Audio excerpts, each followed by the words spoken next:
Bedakan budaya dengan agama. Perintah Al-Qur'annya tutup aurat. Tutup aurat, ini pun masih debatable.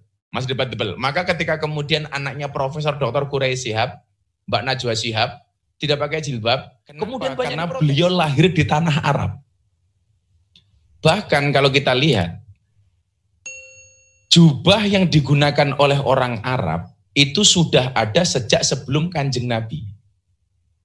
Kalau toh kemudian Nabi Muhammad ini pengen egois, tentunya beliau akan membuat pakaian tersendiri supaya beda dengan orang-orang kafir jahiliyah waktu itu.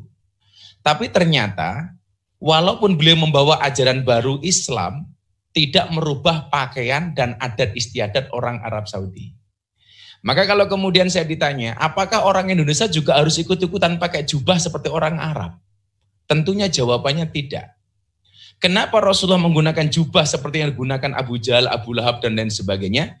Karena Rasulullah mencintai karakteristik dan budaya bangsa Arab. Maka ketika kita masuk ke Indonesia, ya kita tentunya harus mencintai produk dan budaya bangsa Indonesia.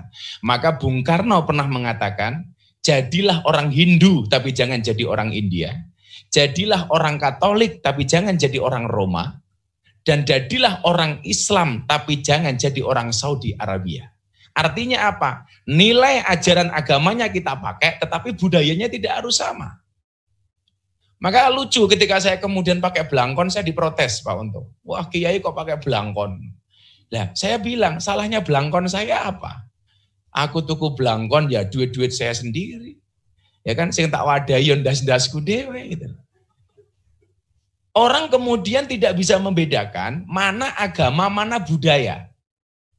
Coba kalau saya tanya sama Bapak Ibu, mohon maaf yang hadir di sini dan seluruh kawan-kawan di Indonesia, sahabat-sahabat di Indonesia, bedakan budaya dengan agama. Perintah Al-Qur'annya tutup aurat. Tutup aurat, ini pun masih debatable. Masih debatable. Maka ketika kemudian anaknya Profesor Dr. Quraish Shihab, Mbak Najwa Shihab, tidak pakai jilbab, kemudian banyak diprotes. Lucunya apa? Profesor Dr. Quraish Shihab itu Profesor Al-Quran, Doktor Al-Quran. Dan yang memprotes beliau orang yang tidak bisa membaca Al-Quran. Orang-orang tidak bisa membedakan mana budaya, mana agama. Perintah Al-Quran tutup aurat. Maka cara nutup aurat itu adalah budaya. Nutup auratnya, perintah nutup aurat itu agama, cara nutupnya itu budaya. Begitu orang Arab, tutup auratmu. Bagaimana orang Arab menutup aurat? Dengan menggunakan jubah. Bagaimana dengan cara orang Indonesia menutup aurat? Apakah harus menggunakan jubah? Tentunya tidak. Yang lucu Pak Untung, mohon maaf. Tukang becak, sok ke Arab-Araban. Saya harus sama dengan Rasulullah. Maka saya narik becak harus pakai jubah.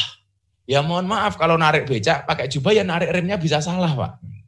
Karena becak itu remnya di bawah sadel Pak. Itulah. Kalau pakai jubah nggak berhenti-berhenti Bu. Ini tentunya pemahaman yang salah. Songkok yang Pak Bapak-Bapak jaksa ini pakai, ini bukan ajaran agama, tapi ini budaya. Maka namanya songkok nasional, bukan songkok Islam. Maka orang-orang non-Islam itu juga berhak menggunakan songkok, menggunakan kopiah. Karena ini adalah identitas budaya bangsa Indonesia. Demikian juga dengan belangkon. Maka pemahaman seperti ini Bapak Ibu, ini menjadi mahal. Karena gara-gara ini kemudian yang diadopsi tidak hanya agamanya tapi juga budayanya. Disinilah kemudian muncul istilah Islam Nusantara. Islam dengan karakteristik bangsa Indonesia. Begitu masuk Indonesia, boleh pakai sarung, boleh pakai celana, boleh pakai baju. Orang lucu lagi, ini identitas orang Islam itu baju koko. Menurut saya baju koko itu bukan baju muslim Bu. Namanya saja koko. Ini baju Cina. Baju koko. Kalau ini baju muslim barangkali namanya baju gos-gos Bu. Tapi ini namanya baju koko. Ini pemahaman yang sebenarnya sangat sederhana, tetapi banyak orang kemudian melupakan. Disinilah kemudian kenapa Bapak Ibu, saya membuat pondok pesantren itu di lingkungan orang Nasrani. Kampung saya itu 60% Nasrani, Katolik dan Kristen. 40%-nya Islam dan hampir 100% Muhammadiyah. Padahal saya terlahir sebagai orang NU. Kenapa kemudian saya waktu itu membeli tanah di sini atas izin masyarakat Nasrani? Saya pengen membuktikan, ini loh gambaran bangsa Indonesia. Yang seharusnya bangga dengan Pancasila, yang di dalamnya kita bisa berbineka tunggal ika. Berbeda-beda tetapi tetap satu jua. Tetangga selatan saya itu, Pak, itu pengurus gereja. Utara saya itu kuburan. Maka seumur hidup saya tidak pernah bertengkar dengan tetangga utara saya. Kuburan, Pak. Dan ternyata hubungan di antara kami luar biasa. Maka sampai ketua MPR datang ke pondok saya, Panglima TNI waktu itu Pak Gatot Nurmantio datang ke pondok saya, Bapak Kapolri Badrun Haiti datang ke pondok saya. Mereka semuanya mengatakan apa? Ini loh, gambaran kampung Pancasila. Bagaimana kemudian saya memanage keharmonisan di dalam beragama di dalam sekitar ruangan pondok saya, Bu? Kalau ada orang Nasrani merayakan Natal, orang Islam itu semuanya masak, Bu. Hidangan makanan ini kemudian dibagikan ke seluruh warga kampung, baik yang Islam maupun non-Islam. Ketika orang-orang Islam melaksanakan Idul Fitri, gantian orang gereja itu masak. Semua orang kampung dikasih. Kalau ada orang Nasrani meninggal, teman-teman kita gereja itu sembahyangan, kita hadir di belakang.